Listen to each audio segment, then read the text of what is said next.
ملک یمن پر تبا حمیری نامی بادشاہ کی حکومت تھی۔ ایک مرتبہ تبا اپنے وزیر کے ساتھ سیر پر نکلا۔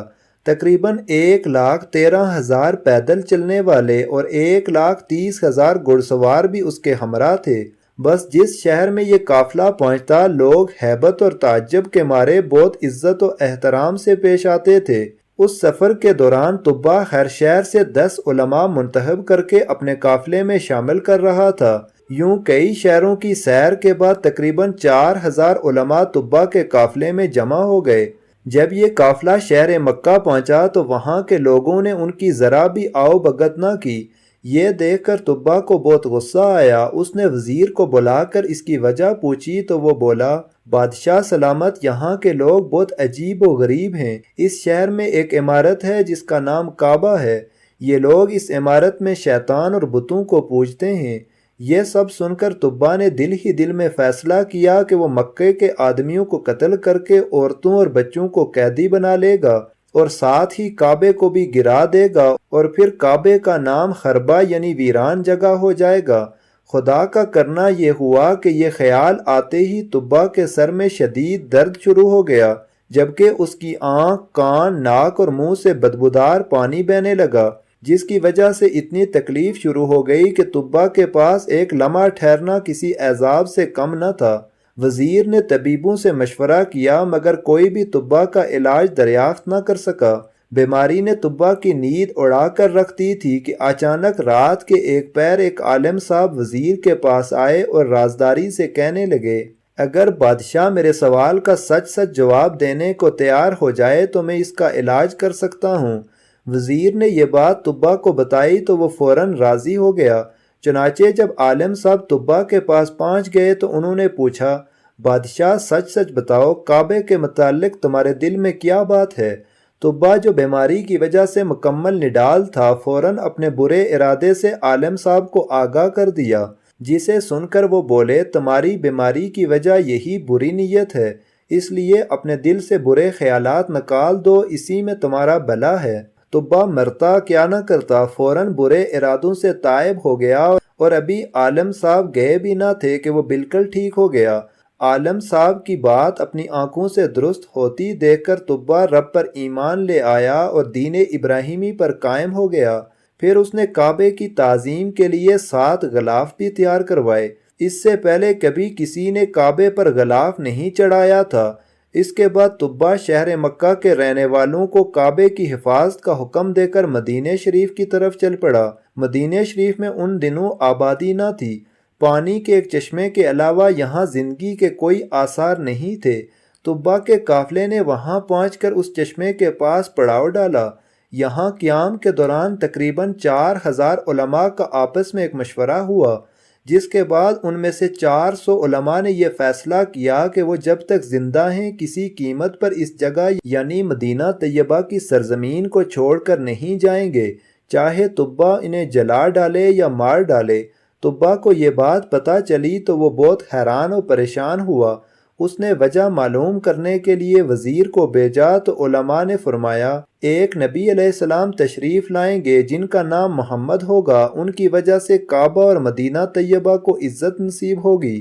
وہ حق کے امام ہوں گے، ذوالفقار نامی ان کی تلوار ہوگی، اونٹنی پر سواری فرمائیں گے، منبر پر کھڑے ہو کر لاٹھی ہاتھ میں لیے خطبہ ارشاد فرمائیں گے، قرآن عطا کر کے ان کی شان کو اور بڑھایا جائے گا، اور جب قیامت کا دن ہوگا تو ان کے سر پر حمد کا تاج اور ہاتھ میں حمد کا جھنڈا ہوگا۔ وہ لوگوں کو لا الہ الا اللہ کی دعوت دیں گے۔ ولادت شریف شہر مکہ میں ہوگی اور ہجرت سے مدینہ منورہ کو نوازیں گے۔ وہ شخص یقیناً سعادت مند ہوگا جو ان کے زمانے میں ہوگا اور ان پر ایمان لائے گا۔ اس لیے ہم اس امید پر یہاں مرتے دم تک رہنا چاہتے ہیں کہ یا تو ہمیں محمد مصطفیٰ صلی اللہ تعالی علیہ وسلم کے دربار کی حاضری نصیب ہو جائے یا ہماری اولاد اس سعادت سے بہرہ مند ہو جائے۔ وزیر کی زبانی ماجرا معلوم ہونے کے بعد تبا نے سوچا، کیوں نہ میں بھی ان 400 علماء کے ساتھ 1 سال تک یہیں ٹھہر جاؤں، ہو سکتا ہے اس عرصے میں محمد مصطفیٰ صلی اللہ علیہ وسلم کا دیدار نصیب ہو جائے۔ اس خیال سے تبا نے بھی وہیں قیام کر لیا اور 400 علماء کے رہنے کے لیے 400 گھر بنوائے۔ ان کی شادیاں کروائیں اور خوب مال و دولت بھی دیا۔ 1 سال انتظار کے بعد جب طبا کا وہاں سے جانے کا ارادہ ہوا تو اس نے بارگاہ رسالت میں پیش کرنے کے لیے ایک خط لکھا جس کا عنوان اور مضمون کچھ یوں تھا: طبا الاول خمیر بن وردہ کی طرف سے دو جہاں کے رب کے رسول اور سب سے آخری نبی محمد بن عبداللہ صلی اللہ علیہ وسلم کی طرف، یہ خط اللہ کی امانت ہے، جس کو ملے وہ اس کے مالک تک پہنچائے۔ یا محمد، میں آپ پر اور قرآن مجید پر ایمان لاتا ہوں، آپ کے دین اور سنت کو اپناتا ہوں، آپ کے اور ہر چیز کے رب پر ایمان لاتا ہوں، اور جو شریعت آپ لائیں گے اسے بھی قبول کرتا ہوں۔ اگر میں آپ کی صحبت کا شرف پانے میں کامیاب ہو گیا تو یہ مجھ پر رب کا انعام ہوگا، اور اگر یہ سعادت مجھے نہ مل سکی تو آپ قیامت کے دن مجھے بھولیے گا نہیں، رب کی بارگاہ میں میری شفاعت کیجیے گا۔ میں آپ کا فرمانبردار امتی ہوں اور تشریف آوری سے قبل ہی آپ کی پیروی کرنے والا ہوں۔ میں آپ اور آپ کے والد ابراہیم علیہ السلام کے دین پر ہوں۔ خط لکھنے کے بعد طبا نے اس پر اپنی سنہری مہر لگائی جس پر یہ عبارت نقش تھی: پہلے اور بعد حکم اللہ ہی کا ہے، اور اس دن ایمان والے اللہ کی مدد سے خوش ہوں گے۔ پھر جن عالم صاحب نے طبا کی اصلاح کی تھی، طبا نے یہ خط انہی کے سپرد کر دیا۔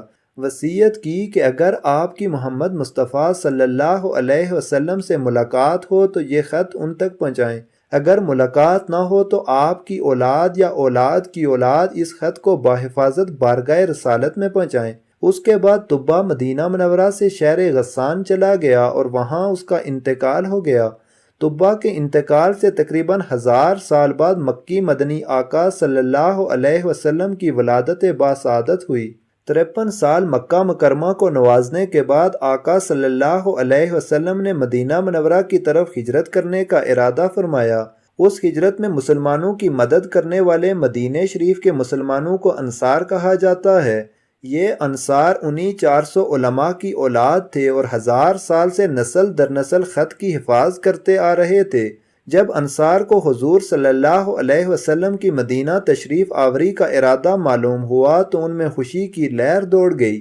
انہوں نے بارگاہ رسالت میں طبا کا خط پہنچانے کے لیے آپس میں مشاورت کی۔ مشورہ ہوا کہ کسی بااعتماد آدمی کو یہ خط دیا جائے جو بحفاظت اسے بارگاہ رسالت میں پہنچا سکے۔ چنانچہ وہ خط ابو لیلہ انصاری کے سپرد کر دیا گیا۔ ابو لیلہ انصاری خط لے کر مکہ جانے والے راستے پر نکل پڑے۔ سفر کے دوران جب قبیلہ بنو سلیم پہنچے تو وہاں رسول اللہ صلی اللہ علیہ وسلم جلوہ گر تھے۔ ابو لیلہ انصاری آپ صلی اللہ تعالی علیہ وسلم کو نہیں پہچانتے تھے۔